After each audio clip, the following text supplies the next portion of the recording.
Yo, what's going on, guys? And Jordan Goodwin, yes, he's back and staying for a while. Sadly, Jacob Gilyard got cut for Jordan Goodwin in terms of two-way contracts. Goodwin's going to take his spot, the man from SLU.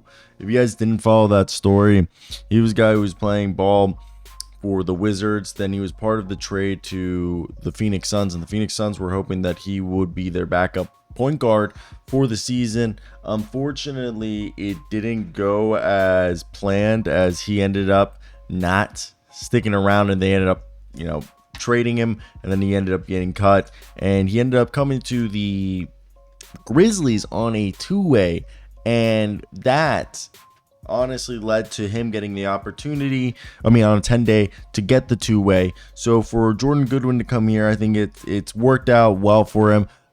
Gilyard's going to land on his feet somewhere. He's a good player.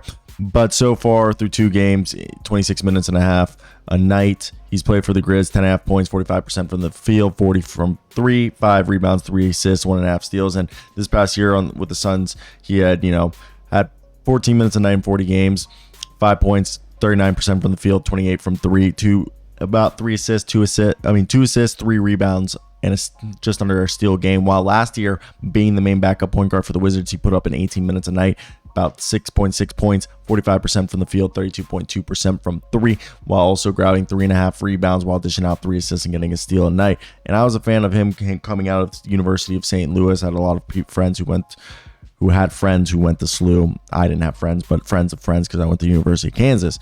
And I'm a fan of his. He's a guy that has shown he has a place in this league. He's going to get after it. He's a guy who he's going to, stuff the stat sheets, grab rebounds. Like, literally, listen to his career total: 626 total points, 333 rebounds, 252 assists, 36 blocks, 84 steals in 106 games. Like, the guy just does everything you need, okay? He's going to come out, stand out defensively, and if you need to give him the usage rate, like, he'll either play on or off ball. I think it's just a good fit for them. Again, unfortunate that you had to cut Jacob Gilyard, but this is kind of a gap year. They're trying to figure out their players, and they get themselves a very, very good player. And for me, the whole thing is, when you get yourself a guy like Jordan Goodwin, it's all about bolstering the roster. If Jordan Goodwin works out the way, and he probably will, you now have yourself a guy in Jacob Gilyard.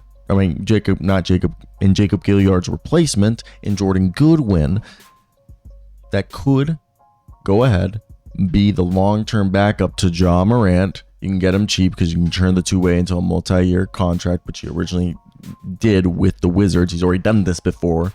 And then Jacob Gilyard will probably end up playing the rest of the season with the Memphis Hustle, as we're like 5 days away from the deadline of signing players to be eligible for the next season, or for the playoffs. And in my opinion, he's probably not going to get signed by somebody, as people are going to figure out the roster, and I think he'll stick with the Hustle for the rest of the season.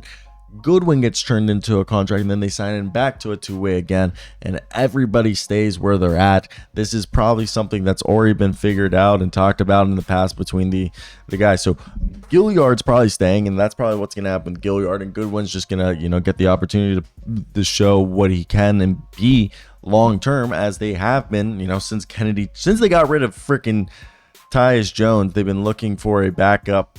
Well, not even since they got rid of Tyus Jones, because they just got rid of Tyus Jones, but basically since last year, since Kennedy Chandler, I feel like they've been looking for a young guy to be the long-term backup, kind of like Deuce McBride's been for the Knicks, for Ja Morant.